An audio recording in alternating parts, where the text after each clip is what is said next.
Steve Vosloo, who is an expert in mobile learning. Steve, there's a major shortage in teachers at the moment. Why is that?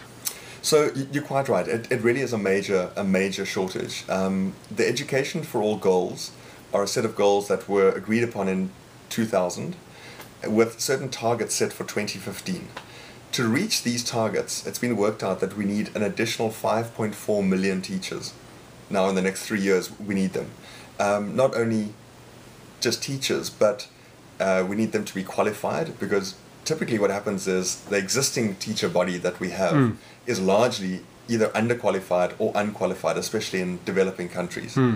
We need to also motivate them, and we need to retain the ones that are in the teaching profession already. Yeah.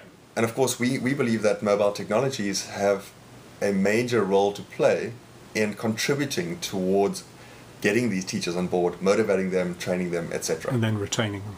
Exactly, yeah. And give me some sense of what the different categories of mobile learning are. How can the mobile make a contribution? Sure, well, in this particular instance, we need to train teachers on how to use mobile technologies in the classroom and generally in their teaching and learning profession. So there's professional development on mobile learning. There's also using mobile technologies themselves to deliver professional development to teachers.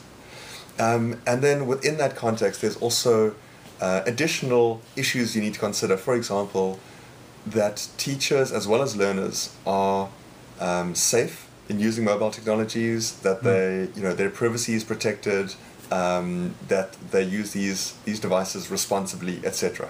So there is a kind of a range of issues to consider, but one of the ways, kind of even aside from mobile learning, professional development of teachers is a big component of delivering qualified teachers. But using mobile technologies to do that has not been explored as fully as it should. So an example where it has been used is the Bridge IT project. It's called Bridge IT in some countries, in Asian countries.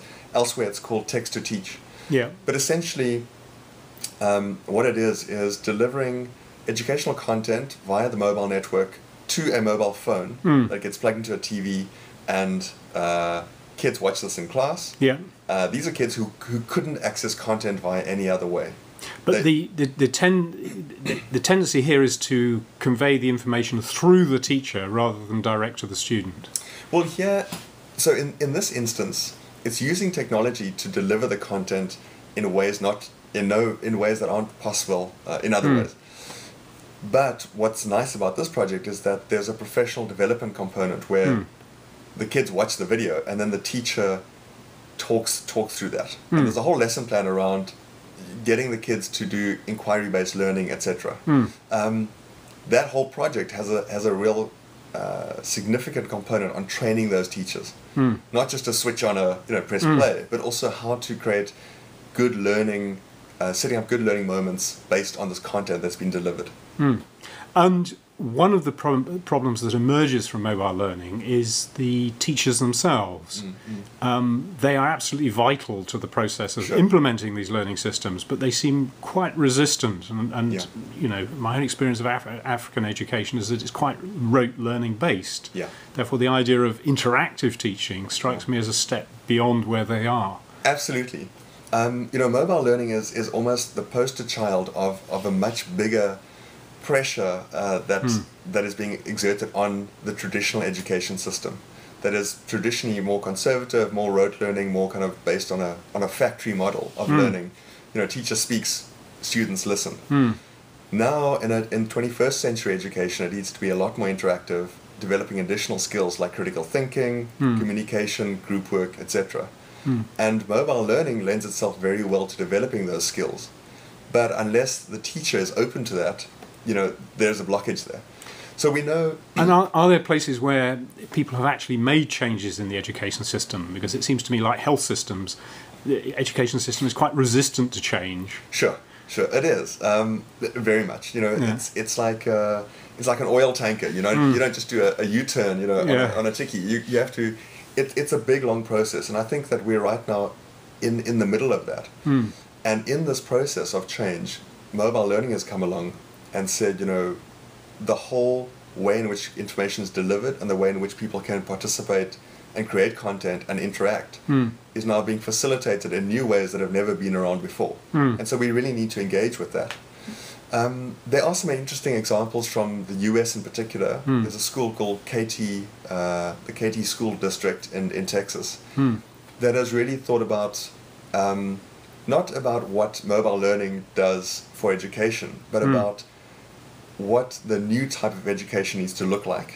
In relation to? Exactly, a kind of a curricular reform, but that draws on the new range of technologies that are on offer, and looks at the strength of each one of those. So the classroom has its role to play, and it's and in terms of the group discussions and the face-to-face interactions.